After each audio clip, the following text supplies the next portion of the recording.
جس سے ہمیں زیادہ محبت ہے، اللہ تعالیٰ یہ مطالبہ کرتے ہیں کہ تم نے اس چیز کو، اس نعمت کو میرے راستے میں وقف کرنا ہے، میرے لیے لگانا ہے، اس چیز کو میرے راستے میں لگانا ہے۔ اب عمر کا اتنا بڑا حصہ جو ہم گزارتے ہیں، بچپنے سے لے کر بڑھاپے تک، وہ سارے کا سارا ہی اللہ کی نعمت ہے، لیکن خاص کر وہ حصہ جو انسان کو محبوب ہے، یعنی عمر کا وہ حصہ کہ ایک بچہ جس کی تمنا کرتا ہے، وہ حصہ کہ ایک بوڑھا بھی جس کی تمنا کرتا ہے، وہ کون سا حصہ ہے؟ وہ جوانی کا حصہ ہے۔ ہر انسان اس کی تمنا کرتا ہے۔ جو بوڑھا ہے وہ کہتا ہے کہ کاش وہ جوانی کے ایام واپس آ جائیں۔ جو بچہ ہے وہ یہ تمنا کر رہا ہوتا ہے کہ عنقریب میں جوان ہوں اور اپنے شوق پورے کروں جس طرح وہ جوانوں کو دیکھتا ہے۔ تو یہ وہ حصہ ہے جو ہر انسان کو محبوب ہے، ہر انسان کے دل کے قریب ہے۔ اب یہاں پر سوال یہ پیدا ہوتا ہے کہ اللہ تعالیٰ کو اس حصے سے محبت کیوں ہے؟ اللہ تعالیٰ کیوں طلب کر رہے ہیں کہ مجھے یہ حصہ چاہیے، یہ حصہ تم میرے راستے میں وقف کرو؟ پوری کی پوری زندگی ہی اللہ کے لیے ہونی چاہیے، لیکن خاص کر اس حصے کا مطالبہ وہ کیوں ہے؟ قرآن مجید میں اللہ تعالیٰ نے ارشاد فرمایا لن تنالوا البر حتى تنفقوا مما تحبون، تم اس وقت تک نیکی کو حاصل نہیں کر سکتے جب تک اللہ کے راستے میں وہ چیز خرچ نہ کرو جو تمہارے دل کے قریب ہو، جس سے تم محبت کرتے ہو۔ اللہ تعالیٰ چاہتے ہیں کہ تم وہ چیز اللہ کے راستے میں خرچ کرو کیونکہ اس میں ابتلا ہے، اس میں آزمائش ہے، اس میں انسان کا امتحان ہے۔ دنیا دارالامتحان ہے، اور انسان کا مکمل امتحان، اس کی مکمل آزمائش تب ہوگی کہ جب وہ آزمائش کے پیک پر جا کے اپنے آپ کو کھرا ثابت کرے۔ جب پیک کی آزمائش ہو، مکمل آزمائش ہو، ان حالات کے اندر انسان اپنے ایمان کو ثابت کرے تو یہ وہ کھرا مومن ہے جو اس معیار پر پورا اتر رہا ہے جو معیار اللہ نے بیان کیا ہے۔ تو لہٰذا جتنی بڑی آزمائش اتنا بڑا ثواب۔ اس لیے انبیاء کو اللہ نے سب سے زیادہ آزمایا۔ اشد الناس بلاء الانبیاء ثم الامثل فالامثل، سب سے زیادہ آزمائش میں اللہ نے انبیاء کو ڈالا، اس کے بعد جو جتنا ایمان میں قوی تھا، مضبوط تھا، اللہ نے اس کو اسی قدر، اس کے ایمان کے بقدر آزمایا۔ یہاں تک کہ صحیح الجامع کی روایت ہے، اسی روایت کے دوسرے الفاظ ہیں، اللہ کے رسول نے فرمایا کہ اللہ نے انبیاء کو فقیری کے ساتھ آزمایا، سب کچھ لے کے آزمایا، یہاں تک کہ ان کے پاس کچھ بھی نہ تھا، صرف پہننے کے لیے کپڑا تھا، ایک جبہ تھا جسے وہ زیب تن کرتے، سب کچھ لے لیا۔ اور اس روایت کے آخری الفاظ پتہ ہے کیا ہیں؟ اللہ کے رسول نے فرمایا کہ انبیاء اس چیز کو زیادہ محبوب تصور کرتے تھے کہ اللہ ہمیں فقیری کے ساتھ آزمائے، اس کی نسبت کہ اللہ ہمیں آسودگی عطا فرمائے۔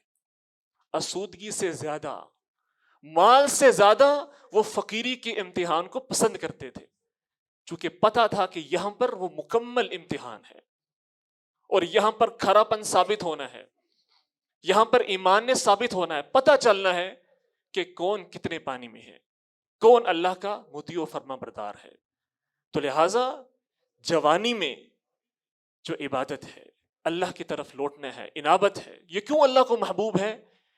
چونکہ یہاں پر جو امتحان ہے نا وہ کمال درجے کا ہو رہا ہے، امتحان کی معراج ہے، چونکہ یہ حصہ انسان اپنے لیے رکھنا چاہتا ہے کہ میں اپنی ڈیزائرز کو پورا کروں، اپنی خواہشات کو پورا کروں، جو میں نے گول سیٹ کیے ہیں، جو میں نے اہداف رکھے ہیں، ان کو پائے تکمیل تک پہنچاؤں۔ اللہ تعالیٰ کہتے ہیں کہ ٹھیک ہے، دنیا کے اہداف انسان پورے کر سکتا ہے ایز فار ایز اگر وہ اللہ کی اطاعت کے دائرے میں رہے، اس اطاعت کے دائرے سے خارج نہ ہو۔ لیکن جو مزید آگے بڑھ کے اس اپنے شباب کو اور جوانی کو اللہ کے لیے وقف ہی کر دے کہ اللہ یہ وجود، یہ میرا جینا مرنا تیرے لیے ہے، میں اپنی جوانی تیرے لیے وقف کرتا ہوں، تو سوچیں اللہ پاک اس نوجوان پر کتنے خوش ہوتے ہیں، اللہ تعالیٰ کتنا فخر کرتے ہیں کہ یہ وہ نوجوان ہے کہ جس نے اپنی اس عمر کے حصے کو میرے لیے وقف کر دیا، اور یہ مطلوب ہے، اس وجہ سے یہ حصہ اللہ کو مطلوب ہے۔ اور اس لیے اللہ کے رسول صلی اللہ علیہ وسلم نے حدیث میں فرمایا نا، صحیح بخاری کی حدیث ہے، ایک شخص اللہ کے رسول کے پاس آیا اور سوال کرنے لگا ای الصدقۃ اعظم اجرا، یا رسول اللہ بتلائیں سب سے زیادہ اجر والا صدقہ کون سا ہے؟ بڑا اہم سوال ہے. صدقہ بہت سارے لوگ کرتے ہیں، اللہ کے راستے میں بہت سارے لوگ خرچ کرتے ہیں. اب اللہ کے رسول صلی اللہ علیہ وسلم یہاں پر جواب دے سکتے تھے کہ جس کی مقدار زیادہ ہو، جس کے ملینز اینڈ بلینز کے اندر صدقات و خیرات ہوں. اللہ کے رسول نے کیا فرمایا؟ جواب سنیے، فرمایا ان تصدق وانت صحیح شحیح، اس حال میں تو اللہ کے راستے میں خرچ کرے، صدقہ کرے کہ تیرے پاس صحت بھی ہے اور بخیلی کا ڈر بھی ہے، کہیں میں فقر کی طرف نہ چلا جاؤں. بخیلی موجود ہے، بخل موجود ہے، پیسے کی محبت موجود ہے، صحت موجود ہے.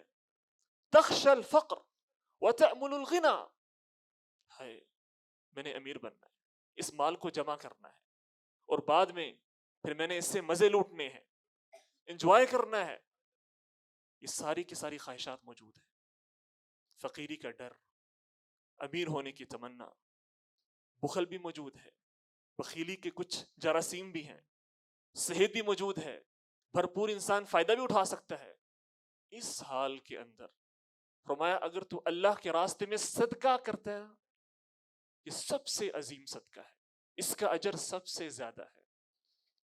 چونکہ یہاں پر امتحان اونچے لیول کا ہے، صحت سب کچھ موجود ہے، مال موجود ہے، پھر اللہ کے راستے میں خرچ کرنا ہے. تو یہاں پر امتحان کا کمال ہے، اور اس امتحان کے کمال درجے میں جو انسان کامیاب ہونے والا ہے وہی سچا سچا مومن ہے، کھرا مومن ہے. اور اسی طرح حضرت ابراہیم علیہ السلام کی سٹوری آپ سب نے سن رکھی ہے. اللہ تعالیٰ نے ان کا امتحان لیا، سب سے محبوب ترین اللہ کے راستے میں خرچ کرنا، یہ ان کا امتحان تھا. اور سب سے محبوب ترین چیز وہ ان کے بیٹے حضرت اسماعیل علیہ السلام تھے. اب اللہ کی طرف سے آرڈر آ چکا ہے، حکم آ چکا ہے، اور قرآن مجید کے الفاظ پر غور کیجئے. فرمایا فلما اسلم، اب دونوں باپ بیٹا تیار ہو چکے ہیں، دونوں باپ بیٹا تیار ہو چکے ہیں. بیٹے نے کہا کہ افعل ما تؤمر ستجدنی انشاء اللہ من الصابرین. میرے والد گرامی، آپ کو جو حکم دیا جا رہا ہے آپ کریں، میں صبر کرنے والا ہوں. بیٹا کامیاب ہو گیا جی. باپ نے پکڑا بیٹے کو اور کہا چلو ذبح کرنے کے لیے لے کر جا رہے ہیں. اب جب وہ چلے ہیں ان کو ذبح کرنے کے لیے، امتحان پورا ہو گیا نا، یعنی دونوں نے اطاعت کر دی. بیٹے نے کہا کر دیں، باپ نے پکڑا اور چل دیے، لیکن امتحان کمپلیٹ ہو گیا تھا جی. اللہ نے کہا نہیں. وَتَلَّهُ لِلْجَبِينِ، نیچے لٹا دیا. اللہ تعالیٰ پہلے بھی کہہ سکتے تھے نا کہ امتحان کمپلیٹ ہو گیا، آپ نے میری اطاعت کی، دونوں نے میرے حکم کو مان لیا، امتحان کمپلیٹ ہے تو لہٰذا آپ کو اجر مل چکا ہے. پیک پر اللہ تعالیٰ اس امتحان کو لے کر گیا ہے. وَتَلَّهُ لِلْجَبِينِ، خود اپنے ہاتھ سے اپنے بیٹے کو لٹایا، چہرے کے بل لٹایا. وَنَادَيْنَاهُ أَن يَا إِبْرَاهِيمُ، اس کے بعد ندا آئی ہے کہ ابراہیم قد صدقت الرؤیا، اب تو نے وہ خواب سچ کر دکھایا ہے، اب تو نے حکم کی اطاعت کی ہے. اینڈ پر جا کے بالکل زمین پر لٹانے کے بعد اللہ نے پھر قبول کیا اور اس امتحان کو کمپلیٹ کیا کہ یہ امتحان اب تمہارا کمپلیٹ ہو چکا ہے. پیک، ابتلا، آزمائش. تو اس لیے جوانی یہ انسان کا پیک ہے، انسان کے ڈیزائرز کے لیے، شہوات کے لیے. قرآن مجید میں اللہ نے جوانی کو کس طرح بیان کیا؟ فرمایا اللہ الذی خلقکم من ضعف، اللہ وہ ذات ہے جس نے تمہیں کمزوری سے پیدا کیا، یعنی بچپنا کیا ہے؟ کمزوری ہے. ثم جعل من بعد ضعف قوة، کمزوری کے بعد اللہ نے تمہیں قوت عطا فرمائی. ثم جعل من بعد قوة ضعفا وشيبا، قوت کے بعد پھر کمزوری اور بڑھاپا ہے. اللہ نے صرف ایک مرحلے کو قوت کے ساتھ تعبیر کیا، ایک مرحلے کو قوت کے ساتھ تعبیر کیا، وہ درمیان کا مرحلہ ہے. اس سے پہلے کمزوری، اس کے بعد کمزوری، بڑھاپا، قوہ، درمیان میں اللہ نے قوت کو بیان کیا، بھرپور شباب، جوانی، اس لیے بیان کیا کہ یہ جو قوت ہے نا یہ چاہیے، اس قوت کو اللہ کے راستے میں صرف کرو گے تو کامیاب و کامران ہوگے۔ اور جو ہمارا آج کا ٹاپک ہے، جو عنوان ہے، اس میں جو حدیث ہے، وَشَابٌ نَشَأَ فِي عِبَادَةِ اللَّهِ، وہ جوان جو عبادت میں، اللہ کی اطاعت میں پروان چڑھتا ہے۔ یہ حدیث، اس کا سٹارٹ اللہ کے رسول صلی اللہ علیہ وسلم نے ارشاد فرمایا، سبعۃ یظلھم اللہ فی ظلہ یوم لا ظل الا ظلہ، 7 قسم کے لوگ ایسے ہوں گے جن کو اللہ پاک اپنا سایہ عطا فرمائیں گے جس دن اور کوئی سایہ نہیں ہوگا اللہ کے سائے کے علاوہ۔ ان میں سے ایک وشاب نشأ فی عبادت اللہ۔ اب اس کو اتنا پروٹوکول مل رہا ہے اللہ کی طرف سے، خاص اللہ پاک اس کو سایہ عطا فرما رہے ہیں۔ اب ہم نے یہاں پر سمجھنا ہے کہ یہ نوجوان کون ہے، اس میں کیا خصوصیات ہیں، اور کیا ہمارے سامنے مثالیں ہیں صحابہ کی سیرت سے جس کے ذریعے ہمارے سامنے تصور واضح ہو کہ شاب نشأ فی عبادت اللہ، کہ ایک نوجوان اپنی جوانی کو کیسے اللہ کے راستے میں وقف کرتا ہے، عبادت میں کیسے پروان چڑھتا ہے۔ اس کی تشریح کیا ہے؟ اسی حدیث کے جو دوسرے الفاظ ہیں نا، تھوڑا سا غور کریں، ہمارے سامنے ساری بات واضح ہو جائے گی۔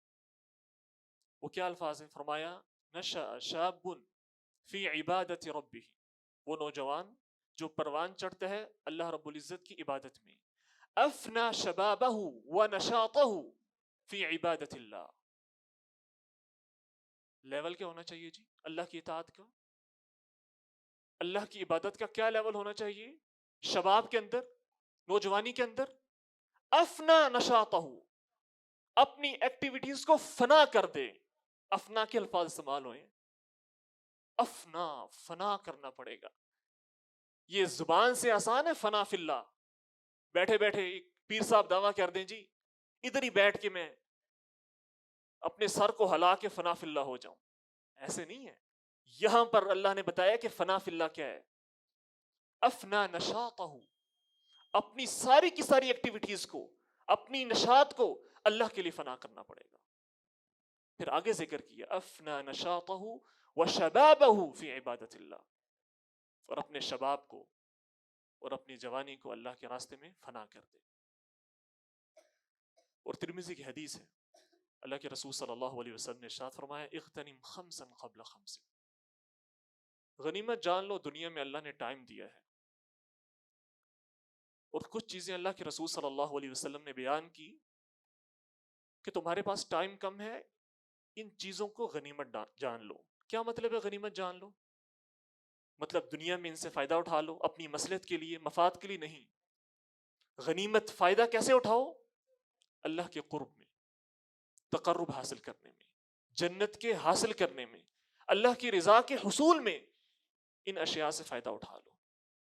کون سی اشیاء ہیں؟ سب سے پہلی چیز شبابک قبل حرمک، اپنے شباب سے فائدہ اٹھا لو، جوانی سے فائدہ اٹھا لو، اس سے قبل کے بڑھاپا آ جائے۔ ابھی اللہ نے قوت اور طاقت عطا کی ہے، اور ہمارے ہاں کیا ہوتا ہے جی، ہمارے ہاں جتنے بھی نیکی کے کام ہوتے ہیں ہم سمجھتے ہیں کہ شاید یہ ہم نے بڑھاپے میں کرنے ہیں۔ اگر کسی کو آپ نماز کی دعوت دیں گے، وہ کہتے ہیں کہ جی ابھی تو نوجوان ہیں، ابھی تو ذرا عمر ہے اپنے آپ پر انویسٹ کرنے کی، مال بنانے کی، تجارت کرنے کی، جاب کرنے کی۔ بڑھاپے میں کیا کرنا ہے؟ بڑھاپے میں نمازیں پڑھنی ہے نا، اللہ کی طرف ہی آنا ہے، اطاعت ہی کرنی ہے۔ تو لہٰذا ابھی ذرا اچھی طرح ہم دنیا کو ٹائم دے لیں، اور پھر بعد میں بڑھاپا اللہ کے لیے۔ اللہ کیا چاہ رہے ہیں؟ اس کے برعکس اللہ کہتے ہیں کہ مجھے جوانی چاہیے، عمر کا یہ حصہ مجھے چاہیے، شبابک قبل حرمک، بڑھاپے سے پہلے پہلے۔ کس کو کیا گارنٹی کہ اللہ اس کو بڑھاپا نصیب فرمائے کہ نہ فرمائے؟ اور پھر بڑھاپا نصیب فرمائے اور وہ بڑھاپا ایسا ہو کہ جس میں انسان اللہ کے قریب ہونے والا ہو، کسی کے پاس گارنٹی ہے؟ کیا پتا اس کو یہ ٹائم نصیب ہی نہ ہو، نصیب ہو لیکن ایسے افکار اور نظریات کے ساتھ نصیب ہو جو اللہ سے اس کو مزید دور کر دیں۔ دین سے دور کر دیں. تو لہٰذا کسی کے پاس کوئی گارنٹی نہیں ہے. جو لمحات ہیں، جو ابھی ٹائم ہے، یہی ہمارے لیے سب سے بڑی غنیمت ہے. امام ابن الجوزی رحمہ اللہ تعالی وہ فرماتے تھے کہ اگر اللہ ایک دفعہ جو قبر والے ہیں نا ان سے پوچھ لے، جو قبر میں چلے گئے ہیں، حساب و کتاب ہو چکا ہے، ان کو اپنا ٹھکانہ پتہ چل چکا ہے، قبر میں جانے کے بعد انسان کو اندازہ ہو جائے گا کہ اس کا ٹھکانہ کیا ہے، عذاب کا مرحلہ وہیں سے شروع ہو جائے گا. اگر اللہ ان سے پوچھ لے کہ بتاؤ تمہاری تمنا کیا ہے، کوئی تمنا، کوئی دل کی خواہش، لَتَمَنُّوا يَوْمًا مِّن شَهْرِ رَمَضَانَ، وہ تمنا کریں گے اللہ ہمیں ایک دن رمضان کا عطا کر دے، دنیا میں کچھ لمحات مل جائیں، ایک دن 24 گھنٹے، جو 24 گھنٹے ہمارے موبائل میں فضول گزر رہے ہیں، اگر ہمارے پاس ایک دن آ جائے نا، ہمیں یہ پتا ہے کہ جو 60 70 80 سال ہم نے گناہ کیے ہیں اور ہم پر جہنم کو لکھ دیا گیا ہے، ہم اس فیصلے کو تبدیل کروا سکتے ہیں. ایک دن مل جائے. اور یہاں دن ہمارے کیسے ضائع ہو رہے ہیں جی؟ کس طرح دن رات مہینے سال ہا سال اللہ یاد نہیں ہوتا، مائنس کر چکے ہوتے ہیں. ایک ایک دن، ایک ایک لمحہ، ایک ایک دقیقہ وہ ہمارا کتنا اہم ہے. شاید اللہ اس ایک منٹ میں ہمارے لیے جنت کو لکھ دے، ہمارے نصیب کو بدل دے. اغتنم خمسا قبل خمس، یہ پہلی چیز. دوسری فرمایا صحتک قبل سقمک، اپنی صحت کو غنیمت جان اس سے پہلے کہ بیماری آ جائے. ابھی صحت ہے، عبادات کر لو.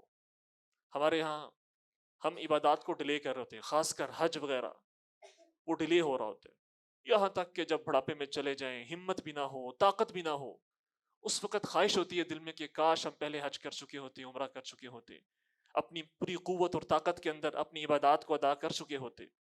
آج ہمارے پاس طاقت اور قوت نہیں ہے. غنیمت جان لو. اگر تمہارے پاس آج صحت ہے، تم چل کر مسجد آ سکتے ہو، کھڑے ہو کے نماز پڑھ سکتے ہو.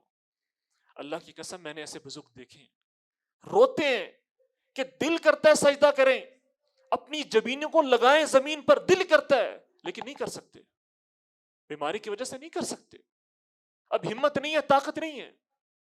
اگر اللہ نے آپ کو یہ ہمت دی ہوئی ہے نا، آپ مسجد آ رہے ہیں، اس اپنی جبین کو، اس متھے کو زمین پر لگا رہے ہیں، اللہ کے سامنے جھک رہے ہیں، یہ اللہ کی بہت بڑی نعمت ہے.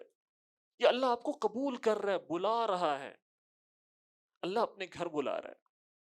ایک بڑی مشہور بات ہے نا کہ ایک بندہ مسجد کے باہر کھڑا ہوا ہے، اس کو ساتھی کہہ رہا ہے کہ یار نماز پڑھ لو، مسجد میں آ کے نماز پڑھ لو. وہ باہر کھڑا ہوا کہ نہیں جی میں نے نماز نہیں پڑھنی. تو کسی نے کہا کہ آپ یہ کیوں نہیں کہہ رہے کہ یہ فلاں بندہ اللہ پاک اس کے بارے میں یہ فیصلہ کر چکے ہیں کہ میرے گھر میں نہیں آئے گا، مجھے پسند نہیں ہے کہ میرے گھر میں آئے. یہ نہیں کہہ رہا کہ میں نے مسجد نہیں جانا، اللہ کہہ رہا ہے کہ تو میرے گھر میں نہیں آئے گا. اللہ کو پسند ہی نہیں ہے کہ یہ بندہ یہ میرے گھر میں آئے. کتنی بڑی یہ انسان کے لیے بدنصیبی ہے کہ انسان اس طرح اللہ کے گھر سے دور ہو جائے. تو لہٰذا اگر اللہ پاک یہ موقع عطا کر رہے ہیں نا مسجد آنے کا، بیٹھنے کا، سجدے کرنے کا، تو یہ ہمارے لیے بہت بڑی غنیمت ہے. اور تیسری چیز فرمایا غنا کا قبل فقرک. اگر اللہ نے غنا عطا فرمایا نا، مال عطا فرمایا، اس کو غنیمت جانو اس سے پہلے کہ فقر آ جائے. اللہ کے رسول صلی اللہ علیہ وسلم بھی فقر سے پناہ مانگا کرتے تھے. اگر اللہ نے مال دیا ہے، اس مال کو ایسے استعمال کرو کہ تم اللہ کی رضا کو حاصل کرنے والے ہو. اس مال کو اللہ کی رضا کے حصول کے لیے استعمال کرو. لیکن فقر سے اللہ کے رسول صلی اللہ علیہ وسلم نے پناہ مانگی ہے. مسکینی کا سوال کیا ہے لیکن فقر سے پناہ مانگی ہے. چونکہ بعض آثار کے اندر ہے رب فقر یؤدی الی کفر. بعض دفعہ جو فقر ہے نا، فقیری ہے، وہ انسان کو کفر کے دھانے پر لا کھڑا کرتا ہے، اس قدر شدید ہوتا ہے. تو لہٰذا اگر اللہ نے غنا دیا ہے اس کو غنیمت جانو، اللہ کے قرب میں، اللہ کے قریب ہونے میں، اللہ کی رضا کے حصول میں. اور اسی طرح فرمایا چوتھی بات وفراغک قبل شغلک. اگر اللہ نے فراغت عطا کی ہے، اتنا ٹائم عطا کیا ہے کہ جو ٹائم تم اللہ کے راستے میں انویسٹ کر سکو، اس کو غنیمت جانو اس سے قبل کہ مشغول ہو جاؤ. ایسے کام الجھیں، ایسے کام بکھریں کہ تمہارے پاس ٹائم ہی نہ ہو. صرف آؤ بس مشکل سے اپنے فرائض ادا کرو، نہ تمہیں اپنا پتہ ہو نہ اپنی ذات کا پتہ ہو. ایسے اللہ پاک تمہارے کاموں کو الجھا دے. لیکن اگر اللہ نے تمہارے کاموں کی ترتیب بنا کے رکھی ہوئی ہے، آرام سے نماز پڑھ رہے ہو، فراغت کا ٹائم ہے، اللہ کو راضی کرنے کا ٹائم ہے، اتنا ٹائم ہے کہ تم مسجد میں بیٹھ سکتے ہو، اکیلے میں بیٹھ کے ذکر کر سکتے ہو، دعائیں مانگ سکتے ہو، اس فراغت کو غنیمت جانو اللہ کے قرب کے حصول میں. اور آخری بات فرمایا وَحَيَاتَكَ قَبْلَ مَوْتِكَ. یہ خلاصہ ہے، پچھلی ساری کی ساری باتوں کا خلاصہ ہے کہ اپنی زندگی کو غنیمت جانو موت سے قبل. جو اللہ نے ٹائم دیا ہے، جو اللہ نے پل عطا کیے ہیں، انہیں غنیمت جانو اس سے پہلے کہ موت آ جائے. تو لہٰذا ہمارے ہاں نوجوان جو ہیں وہ بڑے جذباتی ہیں، بعض اوقات چھوٹی چھوٹی باتوں کے اوپر جو ہے وہ اپنی اپنی زبان سے ایسے بول ادا کر دیتے ہیں کہ جی یہ زندگی کیا ہے، اس کا کیا فائدہ ہے، یہ نہ ہو، ختم ہو جائے تو بہتر ہے. نہیں بھائی، یہ ایک ایک لمحہ، ایک ایک پل یہ اللہ کی طرف سے نعمت ہے، یہ اللہ کی بلیسنگ ہے. لیکن یہ اہل ایمان کے لیے جن کا ایک ایک لمحہ اللہ کی اطاعت میں گزر رہا ہے، یہ ان کے لیے بلیسنگ ہے. تو لہٰذا یہ زندگی، اور خاص کر وہ ہمارے بھائی جو اپنے شباب میں ہیں، جوانی کے عالم میں ہیں، ان کے لیے یہ بہت بڑا موقع ہے کہ وہ اللہ کو راضی کریں. اب اللہ کے رسول صلی اللہ علیہ وسلم کی ایک حدیث ہے جس کی روشنی میں ہم یہ سمجھیں گے کہ ایک نوجوان وہ اللہ کی اطاعت میں اور اللہ کی عبادت میں کیسے پروان چڑھتا ہے. اللہ کے رسول صلی اللہ علیہ وسلم نے ارشاد فرمایا من كانت الآخرة همه. اب یہ وہ نوجوان ہے جو عبادت کے اندر پروان چڑھنے والا ہے. فرمایا وہ انسان جس کا ہم غم، جس کی ہر فکر وہ آخرت پر ہو، آخرت کے حوالے سے ہو کہ ہائے میری آخرت کا کیا بنے گا، میرے حساب کا کیا بنے گا، میری جزا کا کیا بنے گا، اللہ مجھے جنت عطا کر دے، اللہ مجھے آگ سے پناہ عطا کر دے. جس کا ہم غم آخرت ہو، من كانت الآخرة همه جعل الله غناه في قلبه. اللہ تعالیٰ اس کے دل میں غنا کو ڈال دیتا ہے. اگرچہ اس کے پاس مال نہ ہو، دولت نہیں ہے، پیسے نہیں ہیں، لیکن اللہ تعالیٰ اس کے دل کو بے پرواہ کر دیتے ہیں. اس کا دل محتاج نہیں ہوتا، اس کے دل میں محتاجی نہیں ہوتی. بعض اوقات آپ کے پاس سارے کے سارے وسائل موجود ہیں لیکن آپ کا دل محتاج ہوتا ہے. کوئی تھوڑا سا آپ کو اپنے سے زیادہ پیسے والا نظر آ جائے نا تو دل للچانا شروع ہو جاتا ہے. یہ ہے دل کی محتاجی، دل کی بیماری. سب کچھ ہے لیکن اس کے باوجود بھی دل للچا رہا ہے کہ یار ایسی گاڑی مل جائے، ایسا بنگلہ مل جائے، یا میرے پاس ایسا کمال کا گھر ہو. سکون نہیں ہے، راحت نہیں ہے. لیکن جس انسان کا ہم غم آخرت بن جائے، ساری فکریں وہ آخرت پر مرکوز ہو جائیں، اللہ تعالیٰ دل کو بے پرواہ کر دیتا ہے، دل محتاج نہیں ہوتا. اور پھر فرمایا وَجَمَعَ لَهُ شَمْلَهُ. اللہ تعالیٰ اس کے معاملات کو جمع کر دیتے ہیں، معاملات کو جمع کر دیتے ہیں، بکھیرتے نہیں ہیں. ہر کام اس کے لیے آسان ہو جاتا ہے، اس کے ہر کام میں اللہ پاک برکت ڈال دیتے ہیں. یہ ہے برکت کہ اس کے کام آسان ہو جائیں، جمع ہو جائیں، جو کام کرے وہ بآسانی پورا ہو جائے. اور اللہ پاک اس کو حرام سے بچا کے رکھیں، حرام کے راستے سے بچا کے رکھیں، حرام کے ذرائع سے بچا کے رکھیں. اور فرمایا اس کے پاس دنیا بھی آئے گی اگرچہ وہ ناپسند بھی کرتا ہو، تب بھی اللہ پاک نے دنیا اس کو عطا کرنی ہی کرنی ہے، جس کا ہم غم آخرت ہو. اس کے برعکس جس کی ساری فکریں وہ دنیا پر مرکوز ہوں، جس کے سارے اہداف اور گولز وہ دنیا کے حد تک ہوں، فرمایا اللہ پاک اس کے دل میں فقر کو ڈال دیتا ہے. اس کے سامنے، اس کی آنکھوں کے سامنے ہمیشہ فقیری کا ڈر ہوتا ہے. سب کچھ ہے، کما بھی رہے، کھا بھی رہے، شب و روز اچھے گزر رہے ہیں، پھر بھی فقیری کا ڈر ہے کہ کل یہ نہ ہو جائے، پرسوں یہ نہ ہو جائے، کہیں لاس نہ ہو جائے، کہیں جاب نہ چلی جائے، تجارت میں خسارہ نہ ہو جائے. وہ جو خوف کے بادل ہے نا ہمیشہ اس کے سر پر قائم رہتے ہیں. وفرق علیہ شملہ. اللہ تعالیٰ اس کے معاملات کو بھی بکھیر دیتے ہیں. ایک معاملہ شروع کرتا ہے، کمپلیٹ ہونے کے قریب ہوتا ہے، دوسرا معاملہ کھل جاتا ہے، دوسرا شروع کرتا ہے، تیسرا کھل جاتا ہے. معاملات بکھر رہے ہیں، اور وہ جتنا اپنے آپ کو لگا رہا ہے دنیا کے اندر اتنا الجھ رہا ہے. حتی زرتم المقابر، ابھی آپ نے سنا ہے، یہ ہے وہ تکاثر، کثرت، آئے آئے آئے، یہاں سے وہاں سے وہاں سے. اس کثرت کے چکر میں اس نے اپنی پوری کی پوری زندگی گنوا دی، ختم کر دی. حتی زرتم المقابر، یہاں تک کہ وہ قبرستان جا پہنچا، قبر میں جان پہنچا. تو لہٰذا اللہ سے دعا کرنی چاہیے اللہ تعالیٰ ہمارے معاملات کو سمیٹے، دنیاوی معاملات کو اور یہ ہمارے ہاتھ میں، یہ ہمارے اعمال کی بنیاد پر ہونا ہے کہ ہم چاہیں تو اپنے معاملات کو سمیٹ سکتے ہیں، ورنہ اگر ہم اسی طرح دنیا میں مشغول رہیں گے تو یہ معاملات ہمارے بکھرتے رہیں گے. اور پھر فرمایا وَلَمْ يَأْتِهِ مِنَ الدُّنْيَا إِلَّا مَا قُدِّرَ لَهُ، جتنے مرضی ہاتھ پیر مار لے، کوشش کر لے، محنت کر لے، دنیا اس کو اتنی ہی ملنی ہے جتنی اللہ نے اس کے مقدر میں لکھی ہے، وہ اس کو حاصل ہونا ہی ہونا ہے. لیکن اگر وہ چاہتا ہے کہ اس کی دنیا بھی بن جائے اور آخرت بھی سنور جائے تو اس کے لیے ضروری ہے کہ اس کو اللہ کو راضی کرنا ہے. اگر اللہ کو راضی کر لے گا اللہ سارا کچھ عطا کر دے گا، اور اگر اللہ کو ناراض کر لے گا یاد رکھیں یہ دنیا کے معاملات بھی ختم نہیں ہوں گے اور پھر اس کے لیے آخرت کے اندر بھی کچھ نہ ہوگا. اب ہمارے سامنے چند مثالیں ہیں صحابہ کی سیرت سے کہ جوانی کے عالم میں انہوں نے کس طرح دین پر استقامت کا مظاہرہ کیا، دین پر استقامت کا مظاہرہ کیا. اور یہ کام جوان ہی کر سکتے ہیں. جو بھی مثالیں آپ کے سامنے پیش کروں گا نا، یہ جوانی کے عالم میں ہی استقامت اور اس طرح کا جذبہ وہ توقع کیا جا سکتا ہے. ایک صحابی ہے حضرت سعد بن ابی وقاص رضی اللہ تعالیٰ عنہ، ان کا آپ نے نام سنا ہو گیا، ان کے حوالے سے شاید آپ نے پڑھا بھی ہو. حضرت سعد بن ابی وقاص رضی اللہ تعالیٰ عنہ یہ اپنی ماں کے بڑے فرما بردار تھے، ان کی بڑی اطاعت کرنے والے تھے، بالکل نوجوان ہیں، ینگ ہیں.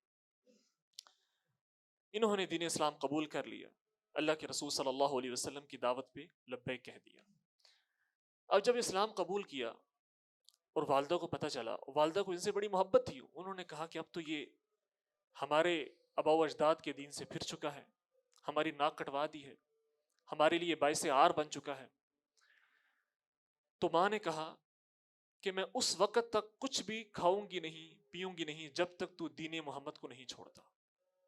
اب وہ ذہنی ٹارچر کر رہی ہیں کہ مجھے پتا ہے کہ یہ نوجوان ہے، اس میں جذبہ بڑا ہے، اب ایک ہی طریقہ ہے کہ اس کو نفسیاتی طور پر مارا جائے اور اپنی ماں کے ذریعے جو ہے شاید یہ اپنی ماں کی وجہ سے دین محمد کو چھوڑ دے. تو ان کی ماں کہتی تھی کہ میں اس وقت تک کچھ نہ کھاؤں گی، کچھ نہ پیوں گی یہاں تک کہ تو دین محمد کا کفر نہ کر دے، انکار نہ کر دے، اور اگر تو نے دین محمد کو نہ چھوڑا نا تو میں اسی طرح مر جاؤں گی، اور پھر کل کو لوگ کہا کریں گے کہ یا قاتل امہ، اے اپنی ماں کو قتل کرنے والے، تجھے لوگ آر دلایا کریں گے، تجھے ملامت کیا کریں گے کہ تو نے اپنی ماں کا قتل کیا ہے. اگر تو دین محمد کو چھوڑ دیتا تیری ماں بچ جاتی.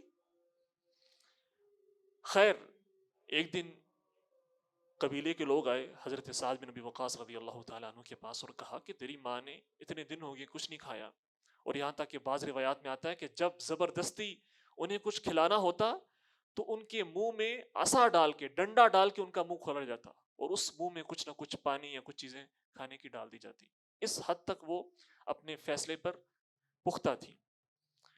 ایک دفعہ قبیلے والوں نے بلا لی حضرت سعد کو، جی آئیں ذرا مذاکرات کر لیں، والدہ کے ساتھ بیٹھ جائیں، شاید کوئی افہام و تفہیم کے ساتھ حل نکل آئے. حضرت سعد بن ابی وقاص رضی اللہ تعالی عنہ اپنی والدہ کے پاس آتے ہیں، بیٹھ جاتے ہیں، اور پھر والدہ نے وہی باتیں دہرانا شروع کر دی، میں نے کچھ نہیں کھانا، کچھ نہیں پینا، تجھے سارے عرب کے لوگ آر دلائیں گے، ملامت کریں گے تو اپنی ماں کا قاتل ہے اگر میں ایسے مر گئی. انہوں نے کیا جواب دیا؟ یہ جو جواب ہے نا یہ ایک نوجوان کی استقامت ہے، یہ ہے وشاب نشأ فی عبادت اللہ. ہر قسم کے فتنوں میں، ہر قسم کی آزمائشوں میں، ابتلاؤں میں اللہ کے راستے پر گامزن رہنے والا. کہتے ہیں تعلمین واللہ یا امہ، اے میری ماں تجھے پتا ہے اللہ کی قسم تیری ایک جان ہے. تیری کتنی جانیں؟ ایک جان ہے. لو كانت لك 100 نفس فخرجت نفسا نفسا، اگر تیری 100 جانیں ہوتی نا اور ہر ایک ایک جان میرے سامنے اسی طرح نکلتی کہ شرط یہ ہے کہ دین محمد کو چھوڑنا ہے تو اللہ کی قسم میں تیری کسی ایک جان کے لیے بھی محمد کے حکم کو نہ چھوڑتا. کتنا بڑا دعویٰ ہے, کتنی بڑی بات ہے. استقامت کے پہاڑ. کہا کہ میں تو نہیں چھوڑ سکتا. کلی او دعی, یہ کھانا ہے میری ماں, کھائے گی تو اچھا ہے, نہیں کھانا تو نہ کھا, لیکن یہ شرط مجھے قبول نہیں ہے کہ دین محمد کو چھوڑ دو. اور اسی پھر اللہ نے قرآن مجید میں آیت نازل کی وَصَّيْنَا الْإِنسَانَ بِوَالِدَيْهِ حُسْنًا, کہ ہم نے انسان کو وصیت کی ہے اپنے والدین کے ساتھ حسن سلوک کی. لیکن اگر بات آ جائے شرک کرنے کی, اگر تمہیں مجبور کیا جائے والدین کی طرف سے شرک کرو, شرک نہیں کرنا, اللہ کے ساتھ شرک نہیں کرنا. یہاں پر اللہ کی بات کو ترجیح دینی ہے. یہ جذبہ یہ صرف ایک نوجوان دکھا سکتا ہے جس کے دل میں سچا ایمان ہے. اور اسی طرح حضرت سعد بن خیثمہ رضی اللہ تعالیٰ عنہ, یہ نوجوان صحابی ہیں, بالکل ینگ ہیں. غزوہ بدر کا موقع ہے. اللہ کے رسول صلی اللہ علیہ وسلم کے پاس آتے ہیں ان کے والد اور کہتے ہیں یا رسول اللہ, ہم دونوں چاہتے ہیں کہ غزوہ بدر میں آپ کے ساتھ شریک ہوں. تو اللہ کے رسول نے ارشاد فرمایا کہ آپ میں سے ایک غزوہ بدر میں شریک ہوگا, چونکہ آپ کے گھر میں خواتین ہیں, گھر والوں کی دیکھ بھال کے لیے ایک بندہ ضروری ہے, تو لہٰذا ایک بندہ ہمارے ساتھ شریک ہوگا اور ایک بندہ گھر میں رہے گا. اب دیکھیں گھر کے اندر کس بات پہ جھگڑا ہو رہا ہے. دونوں باپ بیٹا جھگڑا کر رہے ہیں کہ میں نے جانا ہے غزوہ بدر کے اندر. باپ کہہ رہا ہے میں نے شرکت کرنی ہے. آخر میں باپ نے اپنا حق جتلایا. اس نے کہا سنو, تم اپنے گھر میں رہو گے, عورتوں کا خیال کرو گے, میں جاتا ہوں, میں نکلتا ہوں, بڑا ہوں نا, باپ ہوں, میرا حکم مانو. بیٹے نے کیا جواب دیے؟ حضرت سعد بن خیثمہ رضی اللہ تعالیٰ عنہ اپنے والد کو جواب دیتے ہیں لو کان غیر الجنہ آثرتک بہ. مسئلہ یہ ہے میرے والد, یہاں پر معاملہ جنت کا ہے. اگر جنت کے علاوہ کسی اور چیز کا معاملہ ہوتا میں آپ کو ترجیح دیتا, آپ کی بات کو سر آنکھوں پر رکھتا, آپ کا حکم مانتا, لیکن اب بات جنت کی آ چکی ہے. وَإِنِّي لَأَرْجُو الشَّهَادَةَ فِي وَجْهِي هَذَا, مجھے اپنے اس چہرے پر شہادت چاہیے. مجھے اس عمر میں شادی نہیں ہوئی, ینگ ہے, بالکل جوان ہے, وہی ساری کی ساری ڈیزائرز ہیں, اہداف ہیں, گولز ہیں, سب کچھ ہیں, اور کہہ رہے ہیں کہ مجھے شہادت مطلوب ہے. تو باپ اور بیٹے نے مل کے پھر قرعہ ڈالا, قرعہ اندازی جسے ہم کہتے ہیں, قرعہ ڈالا. تو قرعہ جو ہے وہ بیٹے کے حق میں نکل آیا, اور بیٹا پھر غزوہ بدر میں شریک ہوتا ہے اور شہداء میں شمار ہوتا ہے, حضرت سعد بن خیثمہ. اب یہ غزوہ بدر کی رات کو باپ اور بیٹے میں لڑائی ہو رہی ہے. یہ تجارت کے لیے نہیں ہو رہی, پیسوں کے لیے نہیں ہو رہی, مادیت کے لیے نہیں ہو رہی, یہ جان دینے کے لیے بات ہو رہی ہے. کس نے کل غزوہ بدر میں شریک ہو کے اللہ کے راستے میں جان دینی ہے. اور یہ نوجوان جن کے نصیب میں اللہ نے شہید ہونا لکھ دیا تھا, ان کا قرعہ نکلتا ہے اور یہ اللہ کے رسول صلی اللہ علیہ وسلم کے ساتھ غزوہ بدر میں شریک ہو کے شہید ہو جاتے ہیں. تو یہ جو نوجوانوں کے دلوں میں جذبہ ہوتا ہے, یہ جذبہ بڑا مفید ہے اگر اس کو ڈائریکشن دی جائے, اس کو راستہ دیا جائے. اس جذبے کو دبانا نہیں چاہیے. یہ غلط تصور ہے کہ نوجوان بڑے جذباتی ہیں تو ان کے جذبات کو دبایا جائے. آپ کبھی نہیں دبا سکتے. اگر آپ دبائیں گے نا تو کیا ہوگا, کوئی اور آئے گا اور وہ ان کی ڈائریکشن کو چینج کر دے گا. آپ ان کو صحیح راستے پر چلا سکتے ہیں, جس طرح اللہ کے رسول صلی اللہ علیہ وسلم نے ان صحابہ کو استعمال کیا دین کے لیے, دین کی سربلندی کے لیے. یہ سارے کے سارے وہ صحابہ تھے, نوجوان صحابہ تھے, جو صف اول میں اللہ کے رسول صلی اللہ علیہ وسلم کے لیے لڑنے والے تھے. چونکہ ٹائم کم ہے میں خلاصے کی طرف آتا ہوں. اب وہ کون سے امور ہیں جو اگر ایک نوجوان اپنائے تو اس کا شمار ان نوجوانوں میں ہو جن کے بارے میں اللہ کے رسول صلی اللہ علیہ وسلم کی یہ حدیث ہے وَشَابٌ نَشَأَ فِي عِبَادَةِ اللَّهِ. ایک نوجوان اپنے آپ کو کیسے وَشَابٌ نَشَأَ فِي عِبَادَةِ اللَّهِ کے اندر شامل کر سکتا ہے؟ وہ نوجوان جو اللہ کی عبادت میں, اللہ کی اطاعت میں پروان چڑھتا ہے. سب سے پہلی چیز, سب سے پہلا اور اہم امر یہ ہے کہ شکوک و شبہات والے فتنوں سے اپنے آپ کو دور رکھنا پڑے گا. سب سے خطرناک فتنہ وہ شبہات کا فتنہ ہے, ڈاؤٹس. ویژن کا کلیئر نہ ہونا، اہداف کا کلیئر نہ ہونا، پتہ ہی نہیں ہے کہ انسان کس راہ پہ چل رہا ہے۔ اللہ کے رسول صلی اللہ علیہ وسلم نے مکی دور کے اندر صحابہ کرام کے نظریات پر کام کیا، عقائد پر کام کیا، بنیاد بنائی تاکہ کل کو جب میدان عمل میں اتریں گے تو دماغ میں شکوک و شبہات نہ ہوں۔ اس کی آپ کو میں ایک مثال دیتا ہوں سورۃ الاحزاب کے اندر سے۔ جنگ احزاب یہ ایک مسلمانوں کے لیے بہت بڑی آزمائش تھی، ابتلا تھی، ان کا امتحان تھا۔ اللہ تعالیٰ نے قرآن مجید میں ارشاد فرمایا اذ جاءوکم من فوقکم ومن اسفل منکم واذ زاغت الابصار، اوپر نیچے ہر طرف سے دشمن تمہارے اوپر حملہ آور ہو چکے تھے۔ واذ زاغت الابصار، آنکھیں پھٹی کی پھٹی رہ گئی تھی۔ وبلغت القلوب الحناجر وتظنون باللہ الظنون، یعنی ایسے حالات جو اس سے پہلے مسلمانوں پر کبھی نہ آئے تھے، اس قسم کے شدید اور مشکل حالات تھے۔ اب ان مشکل حالات کے اندر نا میں آپ کو ویژن کا فرق بتا رہا ہوں، نظریات کا فرق بتا رہا ہوں۔ اب جب اتنی تعداد میں کفار مسلمانوں کے خلاف جمع ہو گئے، سارے کے سارے احزاب اور گروہ وہ مسلمانوں کو مٹانے کے لیے، ختم کرنے کے لیے متفق ہو چکے تھے، اتحاد کر چکے تھے۔ اب وہاں پر ہمارے سامنے دو گروہ آتے ہیں جن کا ذکر اللہ نے سورۃ الاحزاب کے اندر کیا ہے۔ ایک وہ گروہ تھا کہ جن کے دماغوں میں ڈاؤٹ تھے، شبہات تھے، مسلمانوں کی صفوں میں تھے، مسلمانوں کے ساتھ نمازیں پڑھنے والے تھے، عبادات میں شریک ہونے والے تھے، لیکن یہاں پر ڈاؤٹ تھے، دل میں کچھ اور تھا، ظاہر کچھ اور تھا، دل و دماغ ساتھ نہیں تھے۔ اور وہ کون تھے؟ منافقین۔ وہ کیا کہہ رہے تھے جب انہوں نے دیکھا کہ سارے کے سارے لشکر جمع ہو چکے ہیں اور اب ہم پر حملہ کرنے والے ہیں، اس کا مطلب ہے ہم ختم ہو جائیں گے، ہمارے گھر تباہ و برباد ہو جائیں گے، ہم مٹ جائیں گے۔ وَإِذْ يَقُولُ الْمُنَافِقُونَ وَالَّذِينَ فِي قُلُوبِهِم مَّرَضٌ مَّا وَعَدَنَا اللَّهُ وَرَسُولُهُ إِلَّا غُرُورًا۔ انہوں نے کہا کہ جو اللہ نے وعدہ کیا تھا، اللہ کے رسول نے وعدہ کیا تھا کہ کیسے اور کس طرح کے خزانے ملیں گے، قُولُوا لَا إِلَهَ إِلَّا اللَّهُ تُفْلِحُوا، کامیاب ہو جاؤ گے، یہ دنیا تمہارے قدموں کے اندر آ جائے گی۔ یہ کون سی دنیا مل رہی ہے ہمیں؟ ہم تو اپنی جان گنوانے والے ہیں، تباہ و برباد ہونے والے ہیں، ختم ہونے والے ہیں، مرنے والے ہیں۔ تو انہوں نے کہا کہ یہ سارے کا سارا دھوکہ تھا، جو رسول نے باتیں کی، جو اللہ نے وعدے دیے، وہ سارے کے سارے کیا تھے؟ غرورا، دھوکہ تھا۔ یہ ایک سائیڈ ہے، چونکہ یہاں پر ڈاؤٹ تھے، یہاں پر شبہات تھے، کلیئرٹی نہیں تھی، ایمان نہیں تھا۔ دوسرا گروہ سنیں ذرا، اہل ایمان کا، وہی سینیریو ہے، وہی حالات ہیں، وہیں پر کھڑے ہیں، وہی لشکر ہے۔ وَلَمَّا رَأَى الْمُؤْمِنُونَ الْأَحْزَابَ قَالُوا هَذَا مَا وَعَدَنَا اللَّهُ وَرَسُولُهُ وَصَدَقَ اللَّهُ وَرَسُولُهُ، جب اہل ایمان نے نا ان سارے کے سارے گروہوں کو دیکھا، اس لشکر کو دیکھا جو لشکر اہل مدینہ کو ختم کرنے کے لیے آ رہا ہے، انہوں نے کہا کہ یہی تو اللہ اور اس کے رسول نے ہم سے وعدہ کیا تھا، اللہ اور اس کے رسول کا وعدہ سچا ہے۔ زادہم ایمانا، ان کا ایمان بڑھ گیا۔ وقالوا حسبنا اللہ ونعم الوکیل، اللہ ہمارے لیے کافی ہے۔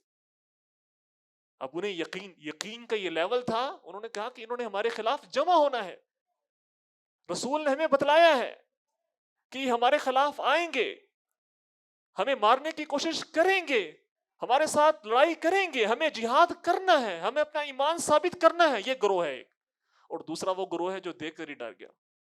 یہاں پر شبہات تھے، جیسے ہی ٹرائل، آزمائش، ابتلا آئی تو وہ جو باطن کا خبث تھا، غلاظت تھی، وہ سامنے زبان پر آ گئی، اور انہوں نے کہا کہ سارے کا سارا یہ دھوکہ تھا، جھوٹ تھا، یہ دین ایمان کچھ بھی نہیں ہے۔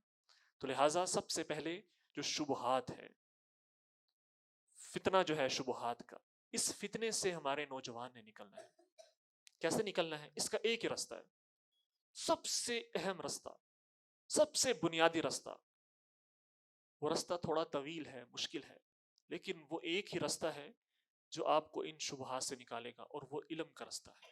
وہ آپ کو یہاں پر آنا پڑے گا، علم کے مراکز میں آپ کو آ کے علم حاصل کرنا پڑے گا۔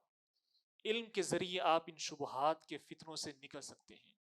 یہ قرآن ہے، یہ اللہ کی کتاب ہے، اگر آپ یہ پڑھیں گے، اس کا مطالعہ کریں گے، اگر ایک نوجوان سچے دل کے ساتھ، توجہ کے ساتھ، پوری توجہ کو اس قرآن پر مرکوز کر کے اس کو ایک دفعہ پڑھ لے گا نا، اللہ کبھی بھی اس کو شبہات کے فطروں میں نہیں ڈالے گا.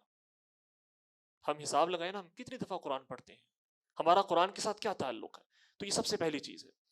دوسری چیز، صالح عبادت گزار نوجوان بننے کے لیے وہ شہوات کے فتنے ہیں. یہ دوسرا بڑا امتحان ہے سارے کے سارے نوجوانوں کے لیے. اس لیے عمر کا یہ حصہ اللہ کو محبوب ہے، چونکہ شبہات کا لیول بھی بہت اونچا ہوتا ہے. کوئی بندہ بھی آئے آپ کے جذبات کو ابھارے کہ فلاں کام کرنا ہے، فلاں کام کرنا ہے، نوجوان کہتا ہے میں حاضر ہوں. آپ 10 منٹ کے اندر اسے قائل کر لیں. اسی طرح ہے نا، اسی طرح شہوات، ڈیزائرز، سالوں کی محنت وہ گھنٹوں میں ضائع ہو سکتی ہے.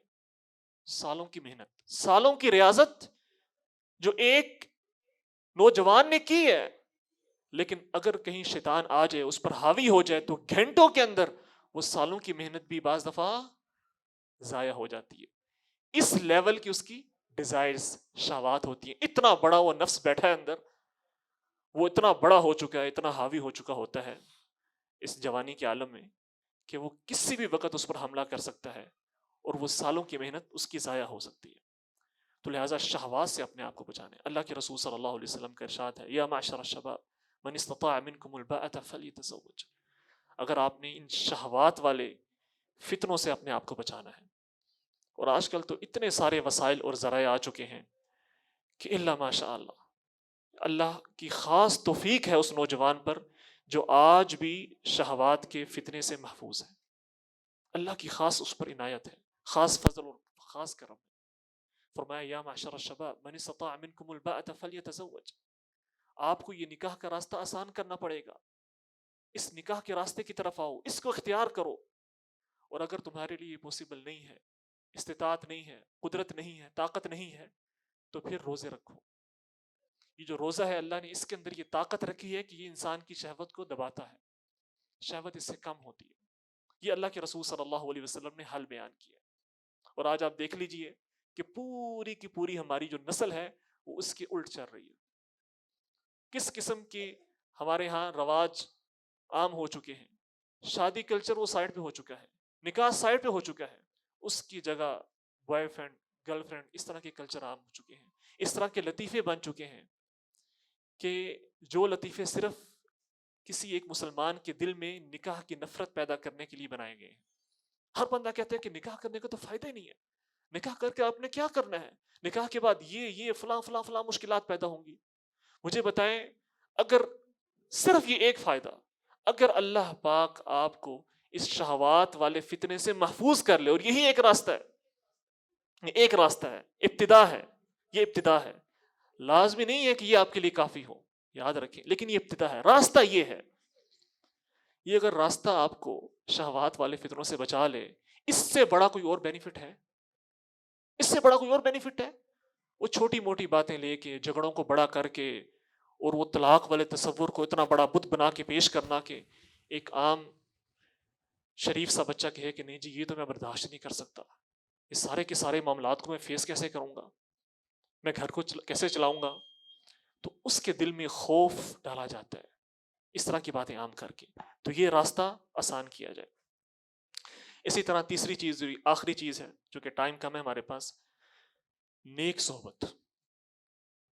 آپ جتنی مرضی اپنی عبادات کو بہتر کر لیں، آپ جتنا مرضی کوشش کریں کہ آپ نے اللہ کے قریب ہونا ہے، اگر آپ کی جو گیدرنگ ہے، آپ کے ساتھ اٹھنے بیٹھنے والے لوگ ایسے ہیں کہ جو آپ کو ایسی باتیں بتلانے والے ہیں یا اپنے افعال سے ایسے کام کرنے والے ہیں جو اللہ کی رضا کے خلاف ہیں، تو یاد رکھیں کبھی بھی آپ دین پر یا دین کے راستے پر گامزن نہیں رہ سکتے. آپ آئیں گے دور ہو جائیں گے، وہ گیدرنگ آپ کو دور کر دے گی. آپ نماز پڑھیں گے، نماز پڑھنے کے بعد، عشاء کی نماز کے بعد آپ آدھا گھنٹہ بیٹھیں گے نا، وہ جو روحانیت اور وہ جو آپ کے دل میں اللہ کا قرب پیدا ہوا تھا، وہ سارے کا سارا ختم ہو جائے گا اس آدھے گھنٹے کے اندر جو آپ باہر کسی ایسی گیدرنگ کے ساتھ گزاریں گے جو گیدرنگ آپ کو اللہ سے دور کرنے والی ہے. اس کا خاص اہتمام کر. اللہ کے رسول نے ایسے نہیں فرمایا المرء علی دین خلیلہ، آدمی اپنے ساتھی کے دین پر ہوتا ہے، اس کا وہی دین ہوتا ہے جو اس کے ساتھی کا ہوتا ہے. فَلْيَنظُرْ أَحَدُكُمْ مَنْ يُخَالِلْ. دیکھو تم کس کی دوستی کر رہے ہو، کس کے ساتھ دوستیاں نبھا رہے ہو, کن کے ساتھ چل رہے ہو, تمہارا اٹھنا بیٹھنا کیسے لوگوں کے ساتھ ہے. تو لہٰذا یہ فیصلہ کس نے کرنا ہے, یہ سٹیپ کس نے لینا ہے؟ یہ صرف آپ اور میں خود کر سکتے ہیں. یہ سٹیپ آپ اور میں لے سکتے ہیں. ہم نے خود یہ فیصلہ کرنا ہے کہ ہماری گیدرنگ, ہمارے ساتھ بیٹھنے والے لوگ کیسے ہونے چاہیے. اور اگر آپ ایک دفعہ نیت کر لیں, عزم کر لیں, جیسے مرضی حالات ہیں, ہر انسان کے حالات ڈیفرنٹ ہوتے ہیں. شاید سٹارٹ میں آپ کو بڑی مشکل ہو, بڑی دشواری ہو, لیکن یاد رکھیں اگر آپ نے پہلا سٹیپ لے لیا نا, اگلے سٹیپ اللہ آپ کے لیے آسان کر دے گا. پہلا سٹیپ بڑا مشکل ہوتا ہے. وَالَّذِينَ جَاهَدُوا فِينَا لَنَهْدِيَنَّهُمْ سُبُلَنَا. اللہ کہتا ہے جو ہمارے راستے میں کوشش کرتے ہیں, یہ جو پہلا سٹیپ ہے, جب آپ یہ لیتے ہیں, کوشش کرتے ہیں, آگے کے مراحل اللہ پاک آسان کر دیتے ہیں. ہم جب ریاض میں پڑھ رہے تھے, ریاض یونیورسٹی کے اندر, تو دوسرے سال کے اندر ہم نے سنا کہ ایک امریکہ سے لڑکا آیا ہے پڑھنے کے لیے, اور وہ نیو مسلم ہے. اس نے چند ماہ قبل اسلام قبول کیا ہے, اور وہ امریکہ چھوڑ کے علم حاصل کرنے کے لیے, دین پڑھنے کے لیے ریاض آ چکا ہے. ہمیں بڑی حیرت ہوئی کہ یہاں پر پڑھنے کے لیے, دین سیکھنے کے لیے اچھا خاصا جو ہے وہ انسان کو موٹیویشن چاہیے ہوتی ہے, گھر والوں کی طرف سے تسلی ہوتی ہے کہ بیٹا آپ پڑھ رہے ہو, کوئی مسئلہ نہیں ہے, انشاءاللہ ہم آپ کے ساتھ ہیں, دعائیں کر رہے ہیں. بعض دفعہ دن کاٹنے وہ آسان نہیں ہوتا پردیس کے اندر. پردیس بذات خود جو ہے نا وہ بڑا ایک مشکل مرحلہ ہوتا ہے, اور اوپر سے پھر ایک بندہ بالکل ابھی نیو مسلم ہے, ابھی اسلام قبول کیا ہے, اور امریکہ چھوڑ کے جو ہے وہ سعودیہ آ چکا ہے. تو مجھے یاد ہے کہ ہماری گرمیوں کی چھٹیاں تھیں, ویکیشنز تھیں, اور سارے کے سارے لڑکے وہ اپنے گھروں کی طرف جا رہے تھے. ویزا فری ہے, ٹکٹ فری ہے, سارے اپنے گھروں کی طرف جا رہے ہیں. اور جب سارے کے سارے چلے جاتے تو ہاسٹل میں ایک وحشت ہوتی تھی. مطلب آپ اس ہاسٹل کے اندر چند گھنٹے نہیں گزار سکتے تھے, اس طرح کی وحشت ہوتی تھی وہاں پہ.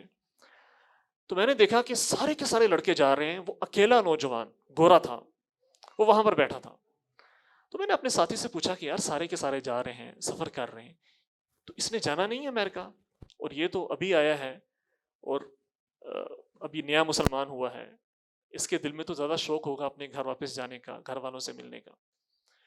تو وہ مجھے اس کے پاس لے کر گیا, اور ہم وہاں پر بیٹھے اس کے پاس. ہم نے کہا ہاں جی آپ نے جانا نہیں ہے؟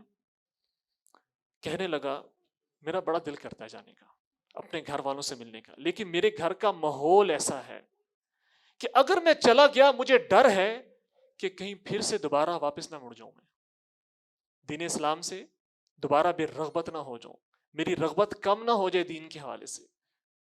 چونکہ جو ہماری فیملی ہے وہ امریکن فیملیز کے اندر بھی بڑی ماڈرن تصور ہوتی ہے.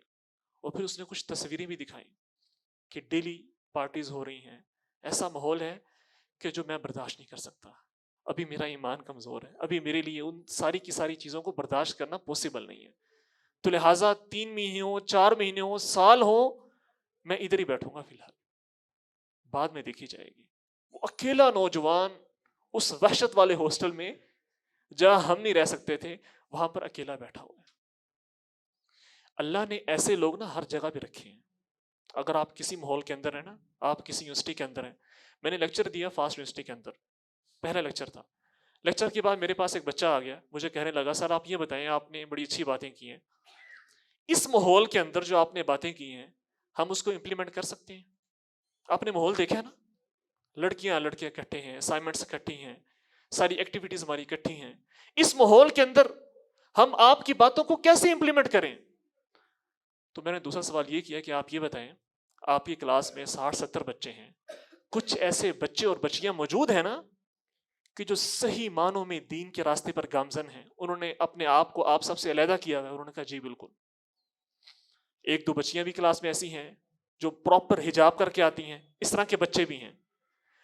اللہ نے ایسے لوگ اپنی زمین پر حجت رکھے ہوتے ہیں ہر ماحول کے اندر, تاکہ آپ یا میں کوئی یہ دعویٰ نہ کر سکے, کلیم نہ کر سکے کہ میں کیسے کر سکتا ہوں, میرے لیے پاسبل نہیں ہے. اللہ ان کو لے آئے گا, اللہ کہے گا سیم ماحول تھا, جی سیم تھا. مشکلات, مسائل, ایشوز سیم تھے, جی سیم تھے. یہ کیسے اللہ کے راستے پر گامزن رہا؟ سمجھ آ گئی آپ کو؟ اب وہ جو ایک لڑکا وہاں پر موجود تھا نا, ہم کہا کرتے تھے آپس میں یہ لڑکا اللہ کی حجت ہے ہمارے اس جامعہ کے اندر, اس یونیورسٹی کے اندر اللہ کی حجت ہے, اس سے ہمیں موٹیویشن ملتی ہے. چند مہینے ہوئے ہیں اسلام قبول کیا ہے, اور یہاں 60-70-80 سال ہو جائیں اسلام قبول کیے، تھوڑی سی مشکل آئے دین بیزاری شروع ہو جاتی ہے، دین پر ہم تان و تشنی کرنا شروع کر دیتے ہیں۔ تو لہٰذا دین کے ساتھ اپنے تعلق کو مضبوط کیجیے۔ کوئی ہمارے پاس حیلہ حجت نہیں ہے دین سے دور ہونے کی۔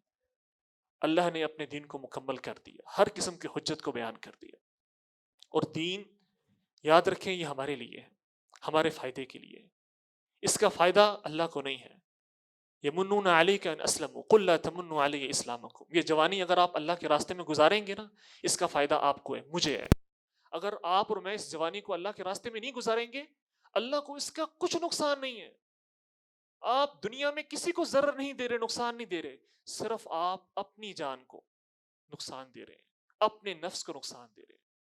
تو لہٰذا اپنی کامیابی کے لیے، اپنی کامرانی کے لیے، اللہ کے ہاں اپنی جواب دہی کے لیے، اللہ کے ہاں اپنے آپ کو سرخرو کرنے کے لیے ان اوقات کو غنیمت جانیں، اللہ کے راستے میں وقف کریں۔ اللہ سے دعا ہے کہ جو کچھ کہا گیا اس پر عمل کرنے کی توفیق عطا فرمائے۔ وآخر دعوانا الحمدللہ رب العالمین۔